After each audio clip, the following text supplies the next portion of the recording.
welcome to episode 97 of the Road is Dead podcast. I'm Rob Curtis. Hi, Rob. I'm Tim Strelecki. I'm Leah Sanda. And if you're watching us, you'll notice we do not have anybody else joining us today. Mike is in the throes of leading his workshops and clinics and camps pretty much all summer now. So we're lucky to have him when we have him. But apart from that, he does send his regrets in not being able to join us today. But it is almost the time. As you can see, I'm sweating here. I actually just got off the trainer. I did. I just got off the train. I've been riding a lot this year. Mm-hmm. And it's only about 120 degrees up here. It is rather warm. I don't know. We got the fan on, though. So It's okay. So it's 118. I'm a little bit more adjusted to the heat now that I've been riding. Yeah. Your Garmin told you that? No, because when I ride my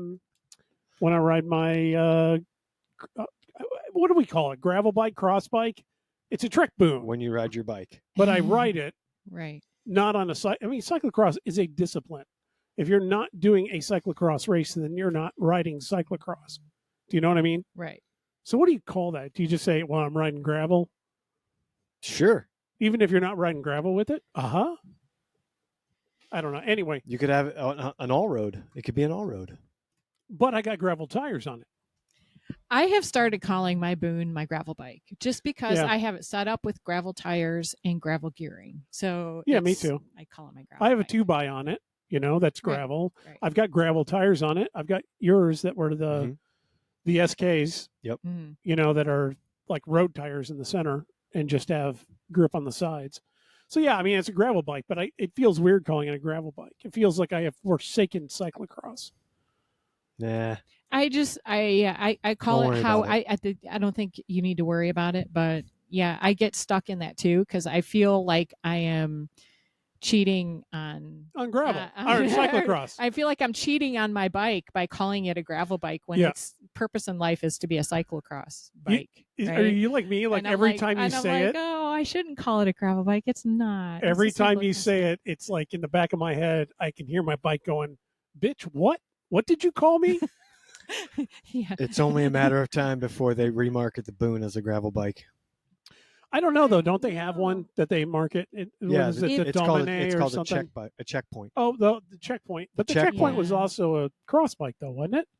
You could use it for cross, but it was more. It had a little bit more of a Crockett. I'm thinking Crockett. Oh, Okay. Crockett Yeah. was the aluminum Aluminum Boonish. cross. I just Yeah. wish I could fit a bigger tire in my Boone. That's the only thing that's made me think about getting a different bike for doing the few gravel events that I do. Is it'd be nice to be able to do something a little bit bigger, tire wise. I can't argue with that. I mean, I've had you've had a 40. Yeah, but it was you'd be sanding some of the paint off the inside of the chainstays if you got a Linny grud or anything. Now you ran a 40 Maxxis Rambler on, I don't remember which rims. Were they R rims? On ailerons, yes. Okay, so on aluminum. Yeah, on aluminum. So it didn't necessarily set out any wider. Did you ever measure that? I never measured it, but I knew just visually looking at it, I had about 2 millimeters of clearance. You had like no clearance. It was Probably very, measured very thin. 39. So I'll run 38s on it. The Panaracers and the Hutchinson overdrives I've run in it, and then those are all fine. I'm riding 35s on it now. We got the same bike for anybody that's, you know, we both have Boones of the same era, 2018 and before. And I'm running 35s. They measure 38. Mm-hmm. And they clear fine. Mm-hmm. I don't have any issues. Now, granted, if I started riding in anything, you know, unbound like Chonky. Chonky. So Little Apple, I think, is a good course to go. I've been fine on that with Little Apple. I've run 38s. There are on people Little that Apple. do road bikes on there, and I have done really, I think I've done that with 32s, almost slick tires on it, and it was sketchy. Yeah. Yeah, I did not really Just like that. Floating. Yeah. It just like even the little bit of crown on the road, it kind of wanted to just constantly walk down out to the edge where the deep gravel was. I'm like, no, I don't want to be out there. It wasn't even just like the really deep sections, I mean, those were a bitch, and I knew they were going to be. But like even on the other roads, it just kind of wanted to walk constantly. It didn't want to stay. There were a few sections last year, even with I had 38s, and even with 38s, I had no grip. I had no knob. They were just Right. like they were round, basically road tires almost. But even on the 38s, I found there were sections in the middle of the road where I was skating and floating over stuff, and I had to kind of, float over to the section that was a little thinner to get more traction. I just put a 42 on the front of mine, and it's awesome. I can imagine. Now, granted, I haven't looked, but you're on. I'm on a pivot. Yeah, on ours in the fork, you can cross. Oh, you could go bigger. A little bit You bigger. could go bigger in the Yeah. boom. Yeah, you could probably get I probably put a 40 on there. labeled 40. Yeah, that will maybe give you 41. Interesting. Anyway, so I've been doing quite a bit of riding. I've been riding that. I rode like 70, 60 so on miles last Saturday, and haven't ridden since. Till today. Yeah, You till rode today. You So rode today. I felt bad because of all the pollution in the air. We're in Chicago, and if you haven't been paying attention to the news, we're getting hit by all the wildfire smoke Thanks floating a lot, its way Canada. down here. And we were at 260 something. Yeah, I decided to roll the dice and go outside. I had VO2 intervals to do, so I was going to be breathing super deep, and I was like, I can't. Today? Or yesterday, Oh, dude. and I was like, I cannot do these indoors on the trainer. I have to do this outside. I was totally fine. I feel fine. I didn't get any throat soreness. She was riding I had outside nothing. 2 days ago, though. Even the worst. I rode Tuesday. outside I did not ride outside Tuesday. I thought you did. No, I didn't. You know, I was, if anything, the only thing I had on the plan was just to do an easy ride anyway. I ended up just going for a walk. But Wednesday, I was like, I can't put this ride off. I have to do it. It's on this. This is the day I need to do it. So just went outside, and I was fine. But then again, I don't have any predisposition No for sensitivities. any sensitivities.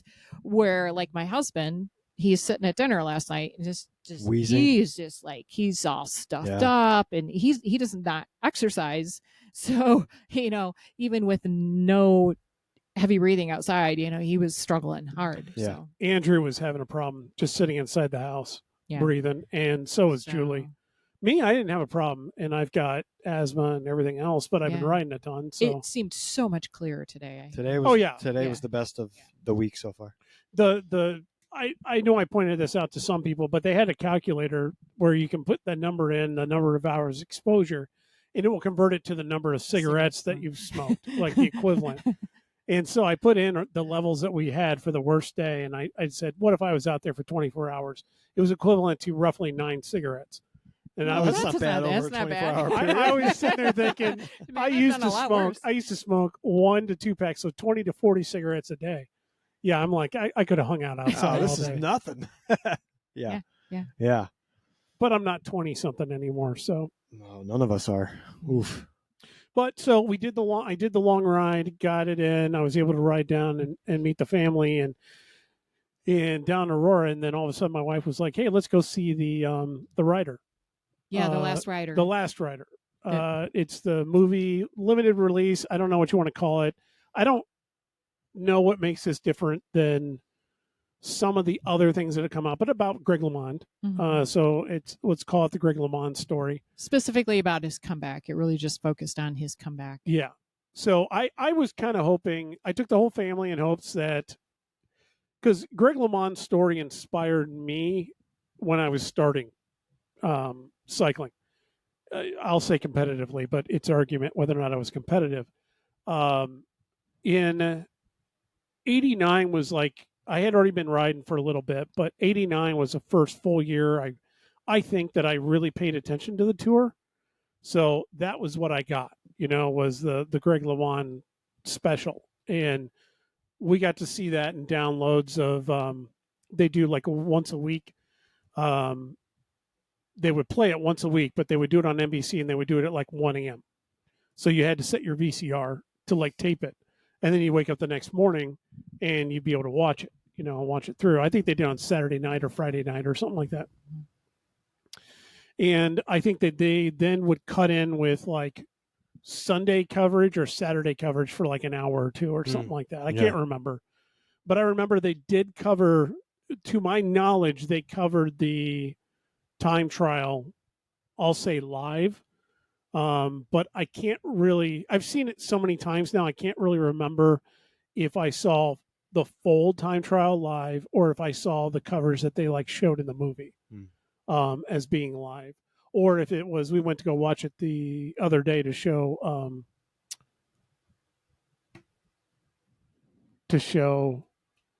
oh gosh, why am I Dustin? Sorry, Dustin. Oh, It's yeah. that name recollection thing that's just blowing my mind. But Dustin came in here and we said, yeah, we went to see the Greg LeMond thing. He's like, I don't know who that is. I'm not surprised. It was like let me pull the knife out of my back here. It was horrible. I'm old. So we shared the story with him, but I wanted to take my kids, hoping that it would possibly inspire them a little bit into, or maybe they'd start to gain an idea why I like the sport as much as I do. So my general impressions of the movie.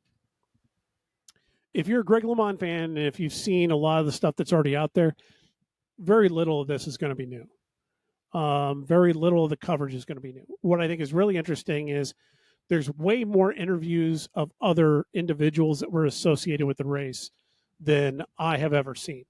That is the longest I've ever seen Pedro Delgado ever talk in my entire life. So, and after 30 years, 35 years, I've decided I actually like Pedro Delgado. I didn't like him at the time, but I actually like Pedro Delgado.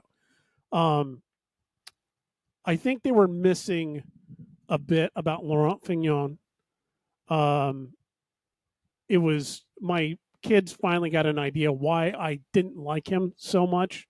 They were like, "Why?" It was it his ponytail? Yeah, it was everything.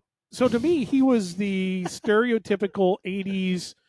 He was the villain. Yeah, completely. He plays a good villain perfectly because he's kind of a jerk, and he was a jerk. He was quote unquote foreign.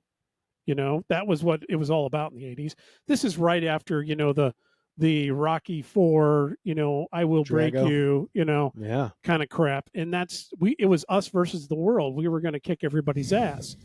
And it was all about American exceptionalism. And that's why, to be honest, the whole Lance thing a couple of years later, why everybody was all about that, because it was like, yeah, go beat those Frenchies, I mean, even though it was hardly any French guys in the tour, but that's how people viewed it. So it was very stereotypical, like American at the time, and American exceptionalism, where it was like, I'm going to root for the American. And here we have this bad guy, this bad foreign guy who's rude, who's arrogant, who thinks he's better than everybody else, who spits in the camera, who, talks shit whenever Greg does something well. He doesn't go, oh, yeah, no, he's a good competitor. He just goes, oh, is that all he's got? That kind of attitude. And that whole time and having them trade back and forth the last week drove me absolutely bonkers. I remember I was going out to we used to get a paper, and we lived in kind of a rural area in New York at the time. And I had to go out. The paper was delivered into our mailbox.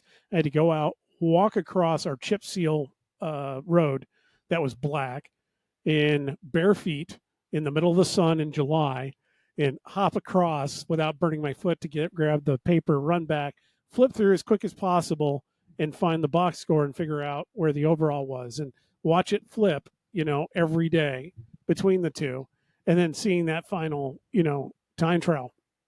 It was everything I ever wanted. And it definitely made me a huge fan of Greg's. And I always admired the racing. I don't think for the movie, for me, it didn't have enough of the 85 tour or 86 tour in it. That was a more entertaining tour, in my opinion, overall, long term. It had a good story. They did cover a little bit of it, but they didn't cover enough, in my opinion. They covered none of the 90 tour, which I have an issue with. I don't know why they're not covering the 90 tour. There have been a lot of things that have been covered about Greg LeMond, and still to this day, he never really talks about the 90 tour. And it's enough to kind of give me that weird spidey sense, tingly sensation that there's something about the 90 tour that Greg doesn't like and he doesn't want to talk about. That's my interpretation. And to be honest with you, I wouldn't be shocked if in 30 years we find out he decided to dabble in a couple PEDs, during the 90 era without going full on doping, and probably isn't really proud of it. But that's a horrible accusation to lob out there.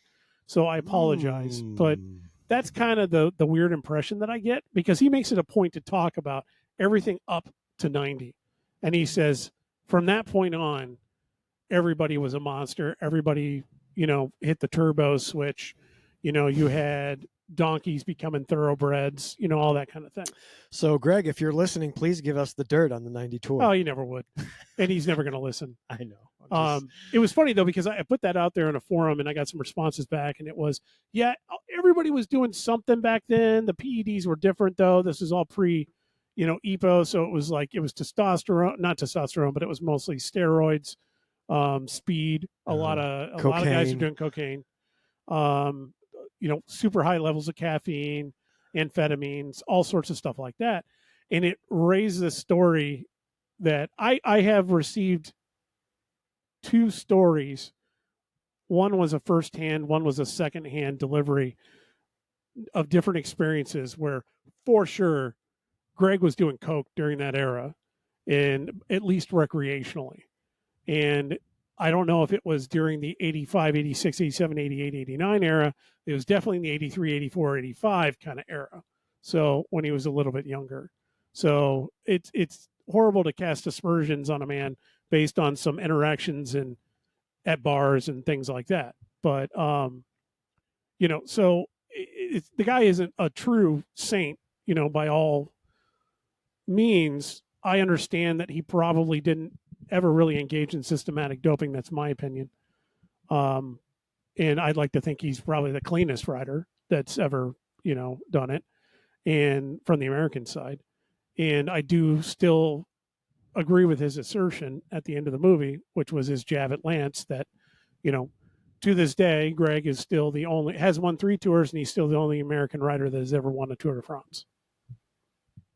So that's my impressions. I think they could have done more.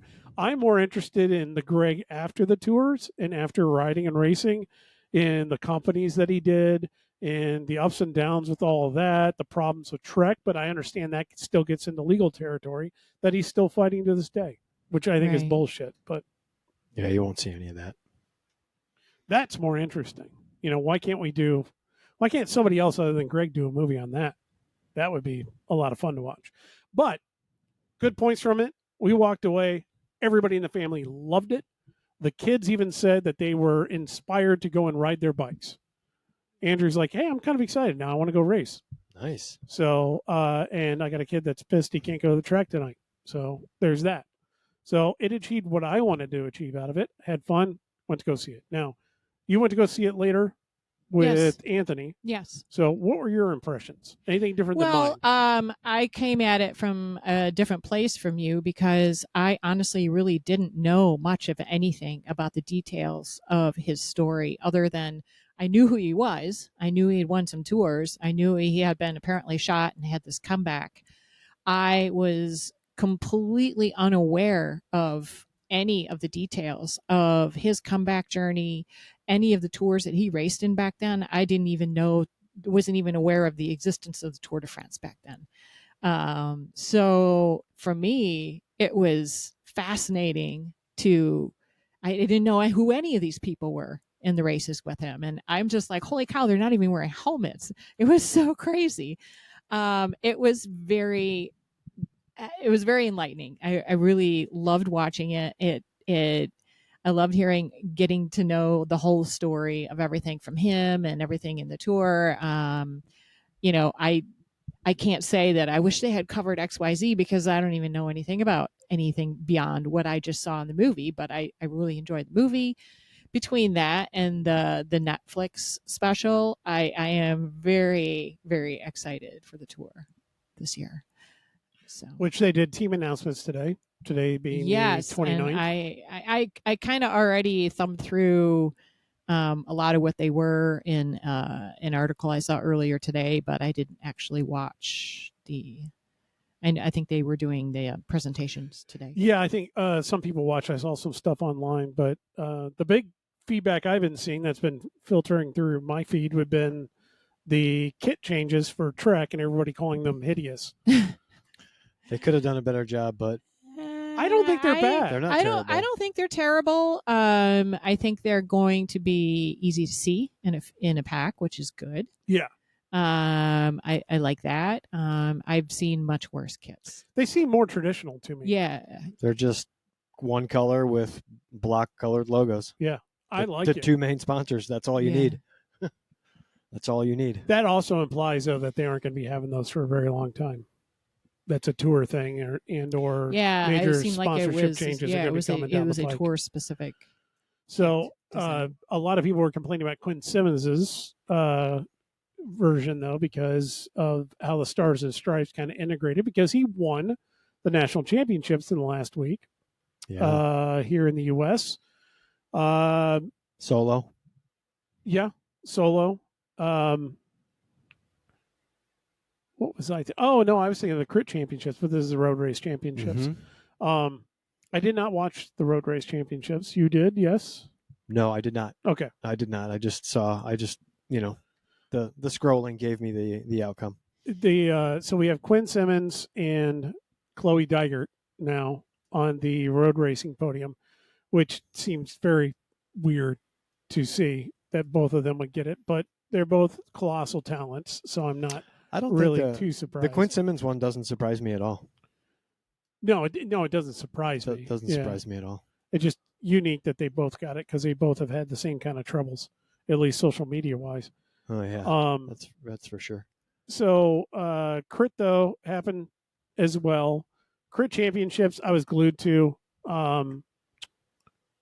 Men's, I got to say, man, I thought Monk had it. I knew he wasn't going to get it, but I thought he had it. He had a chance. He had a really good look at it. I will say his team seemed to fall apart in the last 3-4 laps. I want to say they were up there, then they weren't, then they moved back again, and then he had to do his own work for the last like 3 laps or so. Yeah, I mean they just came off of winning the amateur national championship, Yeah. so there's probably some fatigue still in there where the top 3 or 4 guys were fresh. So congrats, Monk, on winning the amateur. Well, and I wish you would have had a good look at that pro one, but it happens. Is the kid that got second in elite? If that's Quinn Simmons' brother, I think. I don't know. He's on the Jumbo Visma development team. Interesting. Yeah, I could be wrong. I didn't know who that was. I think it's for the longest time. I think it's Quinn Simmons' brother. I may be wrong, but they share the same. I was last name. thinking it was the other Jumbo American, not Sepp, but the other one. I'll think of it. But I was like, why would he come back to do this? But on the women's side, good race, solid race. Everybody staying together. Great launch and attack at exactly the right moment by Corinne Lebecki. Put it to him. Put it to him. I have to stop myself because I still want to say Rivera. I know. Yeah. I watched it and it was and perfect. She finished. That was a beautiful finish. Really well done. Only one person would argue with that. And that would be Kendall Ryan. Thoughts on Kendall's little outburst? Sore loser. I mean, obviously, I was thinking about it, and I'm like, I've been a sore loser before, but the difference is mine was never caught on camera. Right. I'm not in the public eye. I'm not a professional. Nobody's watching. Nobody gives a crap. Yeah. So when you lose gracefully. That's something that was just like, I'm surprised, but I'm not surprised. So if anybody didn't catch it, basically, there was a move. Corinne went out. I don't want to say Corinne went wide because Corinne took the line. Yeah, she came around the turn, and Kendall was overlapped on the outside of her, and Kendall was already ran beat. out of.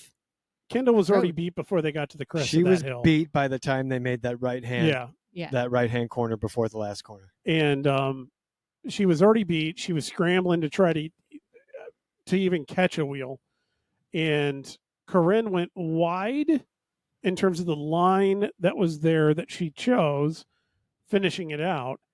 And as soon as they rolled across the line, Kendall had her hand up, doing the universal sign of, "What the fuck was that? Aren't you guys going to do something about that? That was bullshit." Which I would be like, okay, I can see how she could have had that reaction, but by the time you get to the podium presentation, get over your shit. You either get over it or you go back and you rewatch it and you realize it wasn't what you thought it was. See all that stuff on social media. It's pitch black and she got sunglasses on. Yeah. It's like, oh, you are even more salty than I thought you were. What I thought was even more impressive was how flippin' early Corinne launched. Oh yeah, right at the bottom. Took them all by surprise. Well, that was great too. When I was watching it, I was like, "This is perfect." I was like, "When's she gonna go?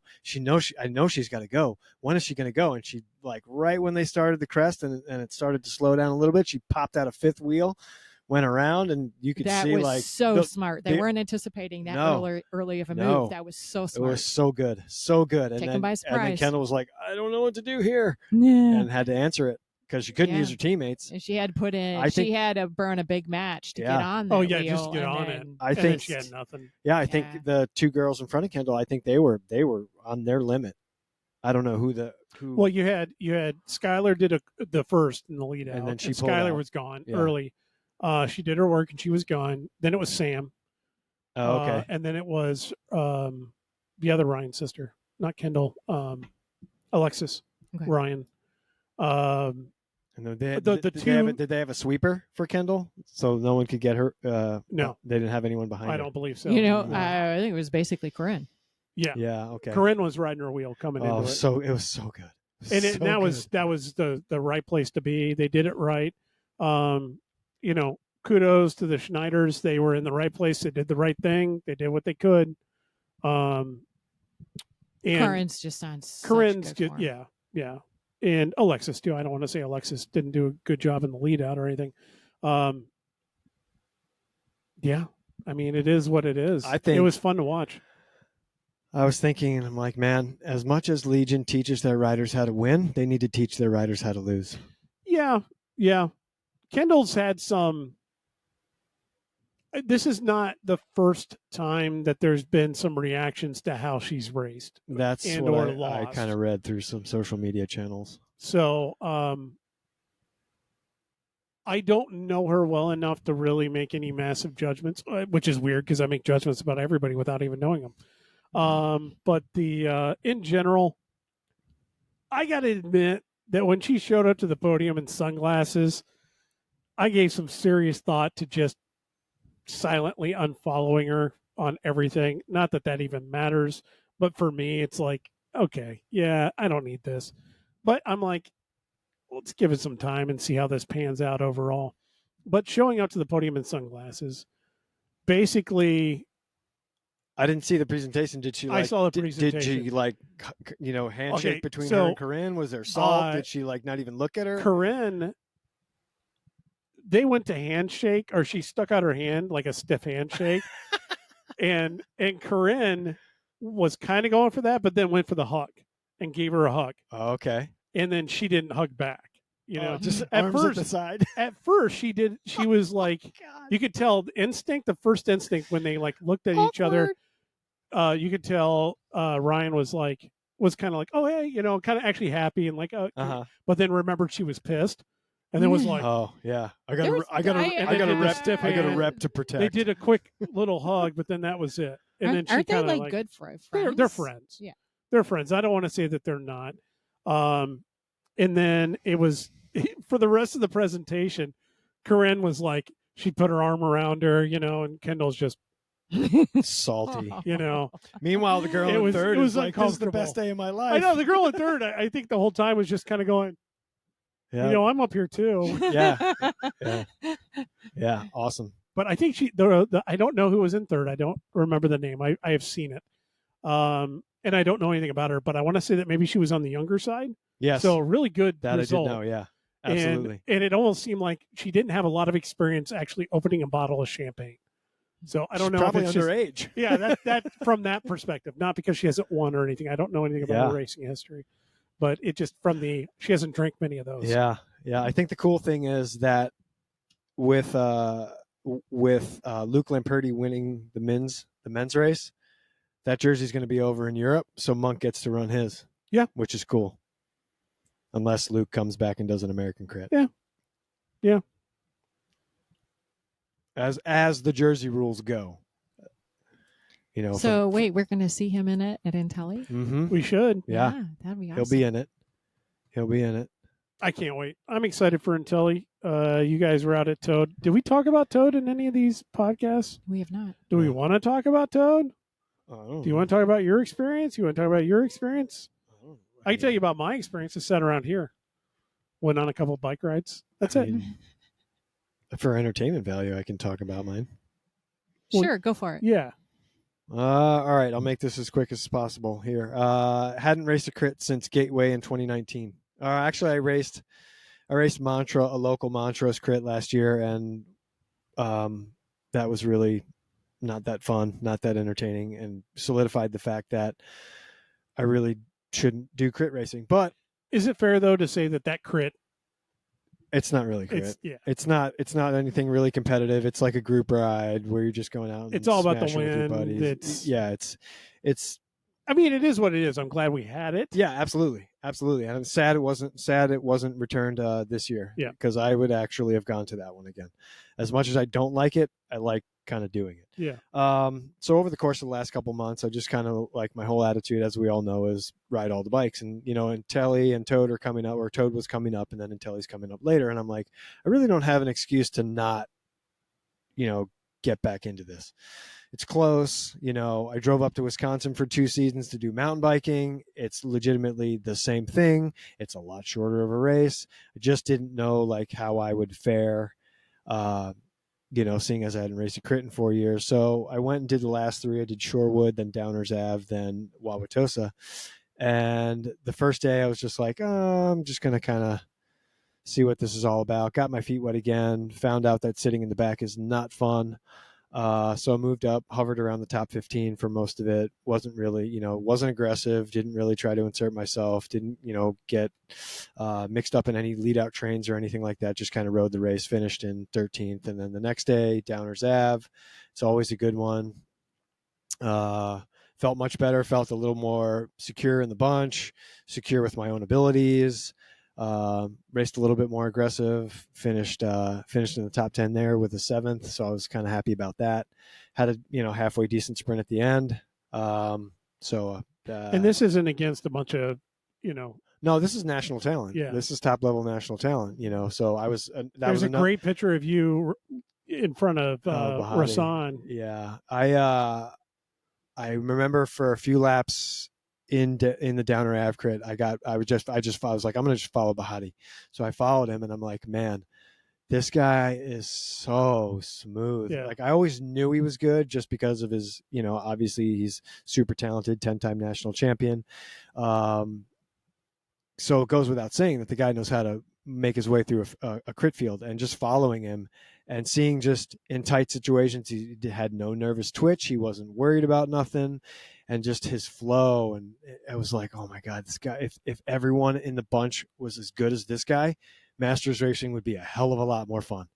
And then, he had duties to do and whatever. So I kind of fell where I fell. But I did get on the back of the methods train, which he's involved in, and the stages train for the last 3 laps of the Downers Ave crit. And that was just rad because with guys like Bahati and Jaden Yeager and the rest of their team there, and the 2 stages guys that were up there, they kept it super high. There was no one coming around, no stupid moves, and it was just a smooth ride to the sprint. And that was enjoyable. And then the next day I shot myself in the foot and was too animated too early, and when the attacks that mattered rode away, I couldn't be part of them.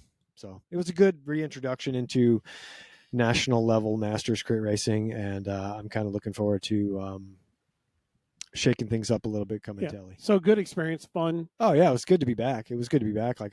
I drove home the first day and I was like, I had a little smile on my face. I was like, I actually kind of missed that. It's fun. Yeah. How about you, Leah?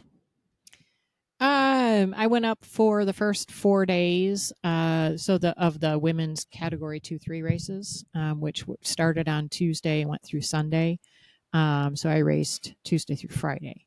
It was a lot of fun, and I have been riding exceptionally well this year. It's been interesting after missing basically 3.5 weeks off the bike when I had the blood infection back in April and May. I did not anticipate coming back not only this soon, but this soon. I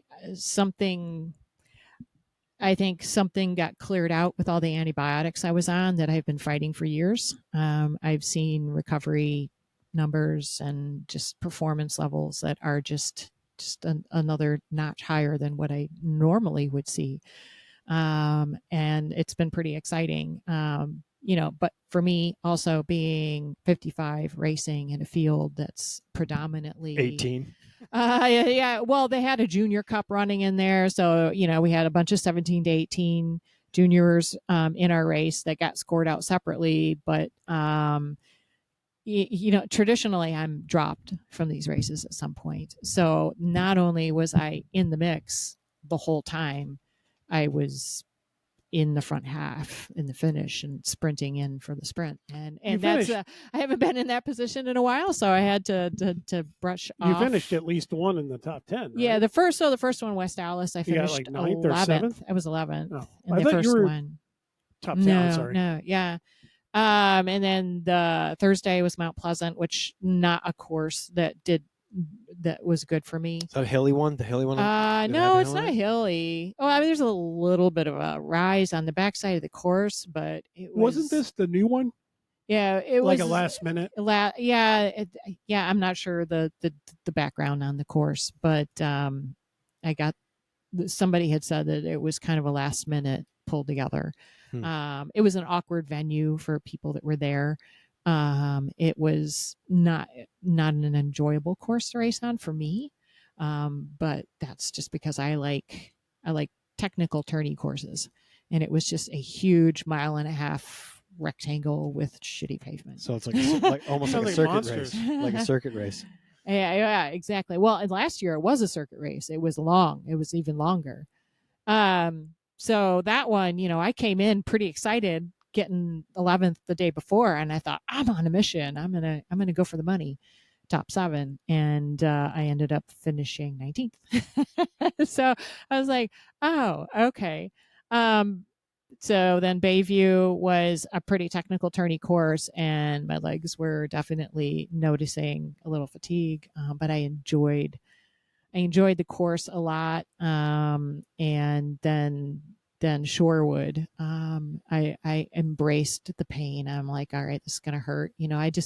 I lost so much base when I was off the bike that, I knew where this was really going to bite me was going to be on back-to-back-to-back days.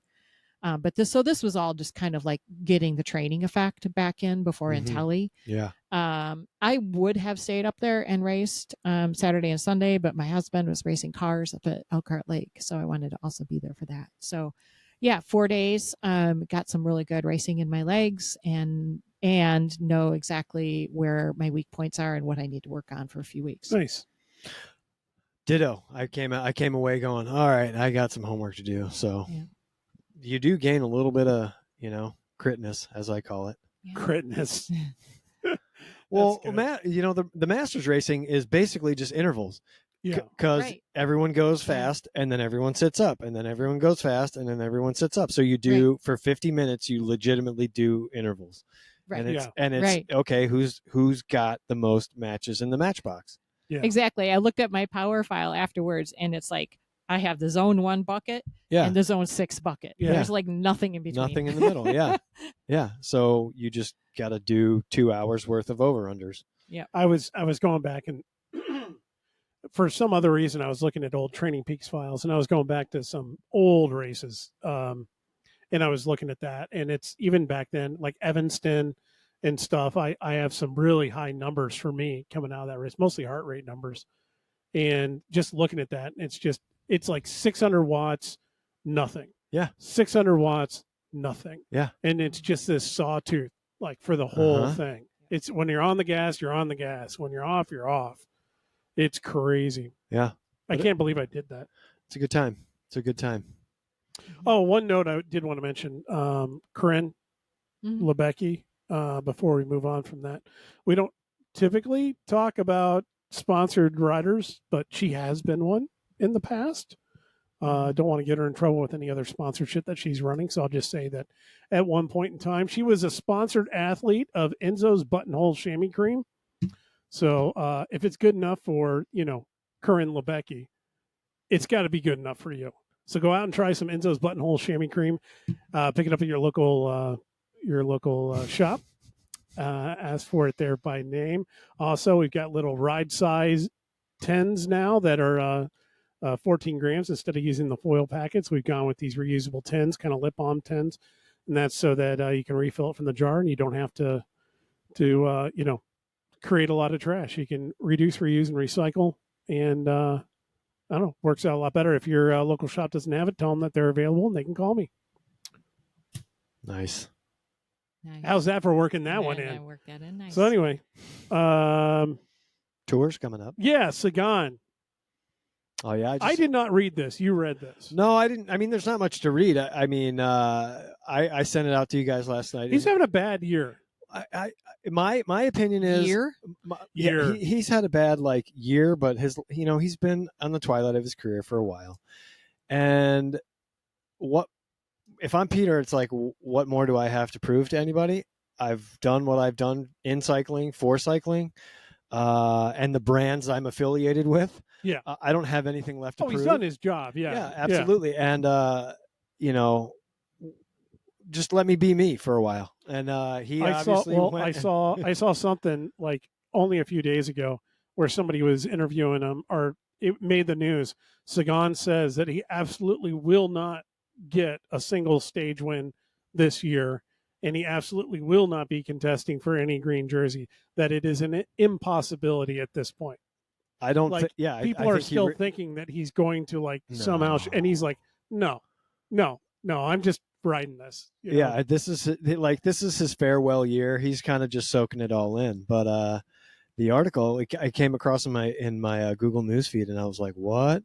It apparently he got a suspended 3-month prison sentence for being drunk. Prison sentence for being drunk riding a scooter in Monaco. In Monaco? I thought it was in Switzerland. Was it in Monaco? I think the article, maybe I misread it, but I thought it was in Monaco, or maybe it alluded to him having other run-ins with the law in Monaco. Either way, it kind of sucks. I saw a post that he put on social media the other day, apologizing to his family, sponsors, his affiliates, his team, and I'm like, what is this all about? And I didn't look into it any further, and then that came across my Google News feed. I was like, oh, Peter, you bad boy. You bad boy. But DUIs suck, you man. know what, I kind of, as in, don't do them. I appreciate it because it shows that he's human. Yeah, there's nothing more he's going to do for cycling or give to cycling. He's in the twilight of his career. Let the man just live his life the way he wants to live it. And, he's been pretty good throughout his whole career with diffusing pressure. Yeah. That's been on his shoulders, an ungodly amount of pressure that I think any normal person would crumble under.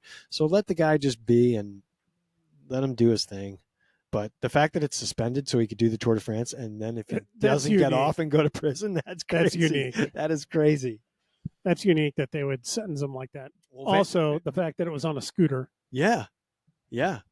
Well, I think he got in trouble again. Now, are we talking like Vespa scooter? I think. Or are we talking like electric? No, I think it's a motorized scooter, because I think they also mentioned he got busted somewhere else during COVID lockdown with his brother on the back of a scooter for being out after the COVID curfew.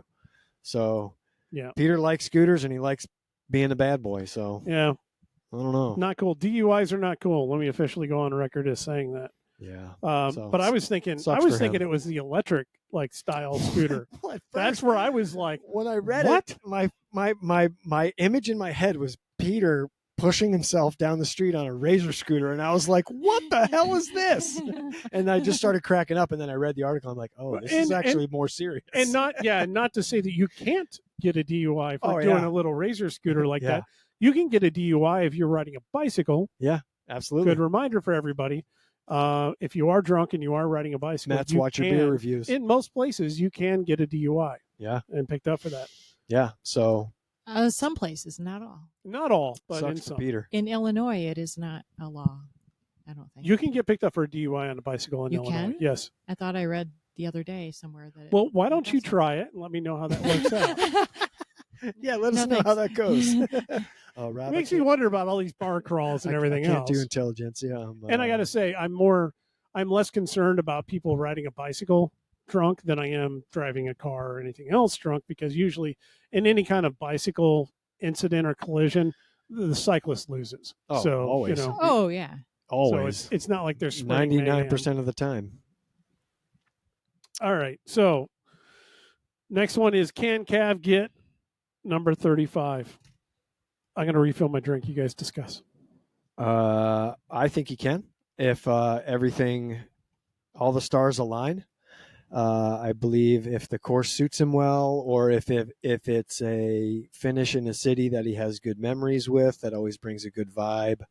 It all depends on the race dynamics, and if his team actually stays together and his lead out train does their job, and all the pieces fall into place, then sure, why not? Didn't you say, Leah, he's got Renshaw in the car? I thought he was coming out of retirement. Yeah, no, he is going to be in the car as a sprint consultant. Wow, sprint coach or something along those lines. I mean, that's good. If you're Cav, yeah. I think he'll get it. I do as well. I don't think he's going to be smashing home runs day after day in the sprint finishes, but I see him getting one or two sprints this year. I agree. I think there's a lot of really good sprinters out there in the tour this year. So I think he's got a lot of competition. Who do we got? Let's go through them. We've got Cav, we've got Wout, we've got Jasper. I don't know if I would consider. Well, yeah, I mean, Wout's a sprinter. I mean, he can throw it down. He can throw it down. You got Jasper Philipsen. Yep. You got Caleb Ewan. Yep. Who else? I was just reading things this morning. Let me see. Bear with me. I think I saw this article yesterday. Mads Pedersen is one of them. Yes, good one there. Good one there. Hang on a second. Let me do a little. Here, they did a post on it the other day of who these sprinters were. There was a name or two in there that I didn't really super know. Okay, we got Wout, we got Cavendish, we've got Pedersen, we've got Biniam Girmay, Sam Welsford from Team DSM, Dylan Groenewegen, Philipsen we mentioned already, Fabio Jakobsen, Jordi Meus from Bora Hansgrohe, and Caleb Ewan. So there's horsepower in there for sure. Yeah.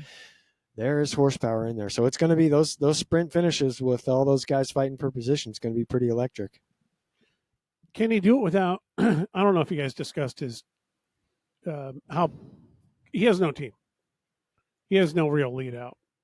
No, I don't know. I mean, I'd like to think they'd worked on that over the last couple races. The only one I know of is Case Bowl. Yeah, the big guy to help him, but I don't know if he like you said what their ambitions are. Obviously, if you're Astana, your ambition is going to be to get that 35. And he picked up a win at the Giro. He did. Mm-hmm. Yeah. So the form is there with the help of Garrett Thomas. Yeah. So that was cool. I think he's smart enough to be flexible and use what's in front of him. Oh yeah. As a sprinter, even if he doesn't have, the lead out train that he's used to, he'll find a way. Does he get one? Does he get one? Yes. Everybody's votes. Oh yeah, absolutely. Yes. I think he does too. Here's the other thing too.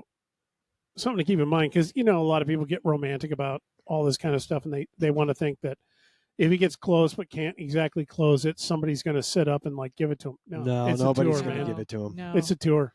No, that's how you make careers. Yeah, that's not That's not happening. Not in this Yeah. modern peloton. No. Nope. So if he gets it, he's earned every bit of that. Yeah, Wow could have done it the other year when he won on the Champs, and he was like, "Nope, I ain't giving this to you." Yeah. Yeah. When Cav had the green jersey, and he had like, what did he get, like 4 stage wins in that one? I think so. Yeah. 3 or 3 or 4? 4. I mean, and who knows? Cav gets on a roll. He could click him off. Yeah. Getting the one done is the obstacle. That'll be as soon as that happens, it might actually, it's a time honored tradition of it opens everything up. Yeah. You don't have the monkey on your back. Yeah. You just kind of do your thing. I would love to see him get it and be like, all right, I'm going home. Yeah. All right. Speaking of getting it and going home, wait, that didn't. wait, what? That didn't sound right. What are you doing? Wow. Yeah. So if the word on the street is Wout's partner, is that the politically correct way of saying it? No, His wife. It's his wife. His wife. Yeah, it's his wife. Well, no, people are saying partner for spouses It's his now, wife. It's which his wife. I don't understand, but Expecting their second child. Yeah. I don't understand a lot of things. So they're expecting their second child, Yeah. and sometime during the tour, most likely. Mm-hmm. And he's basically said he's done racing as soon as that happens. Like he's out. Respect. Yeah. Peace out. Yeah. Respect. I'm not even a parent, but I support that 100%. All that means to me is that he's going to be especially active in the beginning part of the tour because he knows he's not going to Yeah. be there for all 3 weeks. Yeah, that's true. So And he it's doesn't gonna- have to save it for all 3 weeks. Right. Right.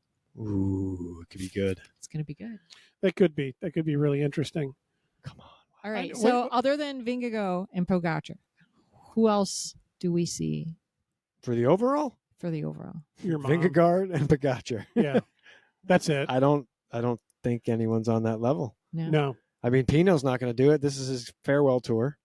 Yeah, no. He's done. Pino's not going He's to do done. it. What's his the name? other guy? The The young guy. Ben, Oh yeah, the English guy. no, I don't. Cummings? Ben O'Connor. Ben O'Connor. Ben O'Connor yes. on AG2R. He could if he He's got to get a healthy. lot of things if he straight. stays healthy. I mean, he got 4th that one year, Yeah. 2 years ago, and then he crashed, and then his tour fell apart last year. But FTJ. No, he got 4th last year. He was it last year or the year Yeah. before? No, it was last year he got 4th. Oh. They covered that in the Unchained series. Yeah, but he was injured. Didn't he He pull didn't. out? No. He stayed with it. He had a bad Contusion opening. or something. He had a bad opening. He blew up Mm. and then but ended up coming back, and he was fighting Geraint Thomas for the For the podium. for the podium. Yeah. Okay. So he I ended thought up that was 4th. 2 years ago. The kid on FTJ, David Gaudu. Oh yeah, He could do good. He could do good if he stays in good form and stays safe. it's he got to could be a do good. kid. You know what I heard? What was funny about that? A sprinter missing is Damar on that team, Interesting and the reason is to give him more no, support.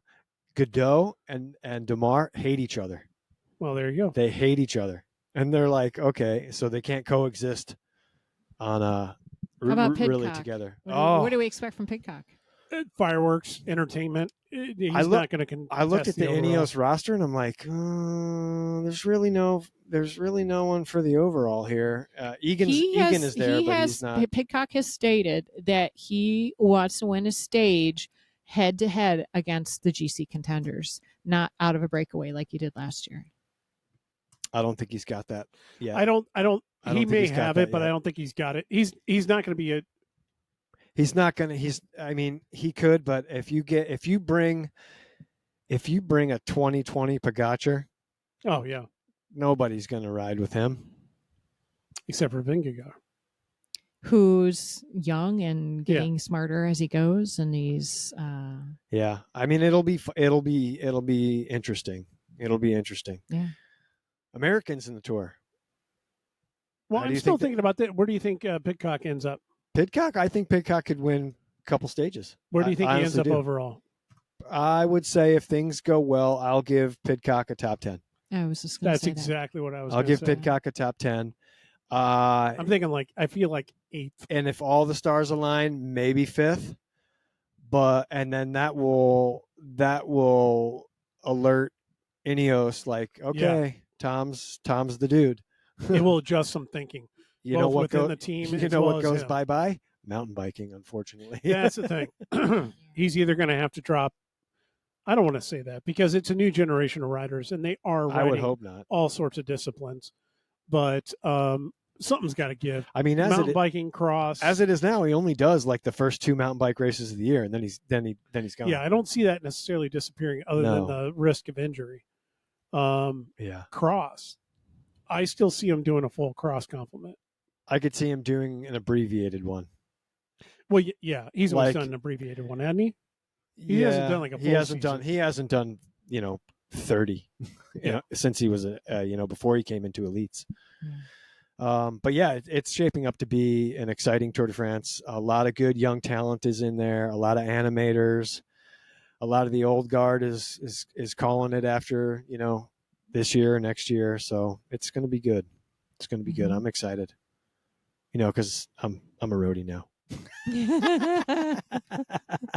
Which way's the wind blowing today, yeah, Tim? right. Yeah. Oh, I couldn't tell you. I don't know. Let me get out there and see what my 80 millimeter deep wheels are telling me. No, but it's going to be good. It's going to be good. Americans in the Tour. What do you think? Do you know who it is? Do you know who they are?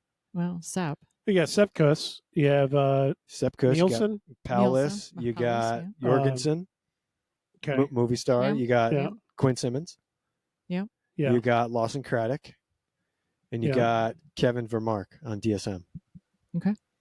So those are your 6. That's a pretty good compliment for Now- America. Who wins a stage out of them, if they could, There's about 3 or 4 of them that could. in the right situation? Yeah. Because all of them are. I would even give one to Quinn Simmons. I would as well. Yeah. I would say him and Nielsen probably have the best. Yeah. The best Nielsen chance has of winning. probably the best, in my Yeah. opinion. Yeah. Unless you get a good Quinn on a good, just a random day, he gets in the right and move. he's just the right amount of aggressive. Yeah. And You he's know? pissed off about something, Yeah. I mean, But he's motivated. He's got the stars and stripes on his back, man. yeah. That would Yeah. be cool for Americans to see an American win a stage in the Tour de France with a current rider, Yeah. Agree. not a rider of But- old. Yeah. Sepp, I don't see winning a stage, No, he's got but if you get, he's he's got a got to job do too to much do. work. He's got a you job know? to do. Yeah. But didn't he win one He did. last year? Was it last year or the Last year year or before? the year before? The One year, of the two. the year before, 2 In years. Spain. Okay. It was in when they dipped into I Spain. mean, if he's there like he was that year, where he's consistently at the front helping in the third week, random stuff happens, man. I mean, it could all, the Jumbo plan is for Vingegaard, but who knows the first week? He could, knock on wood, he could crash out and be gone, and then it's Yeah. like, now what? Yeah. Now we just hunt stages. I like Sepp, though. I want to see him win. Oh, I would love to see him win. Yeah. Nielsen, though, I think is going to. He's He's definitely going to try. I mean, I don't think EF doesn't. Do they have a GC guy? I don't know who their GC guy would be. I think so.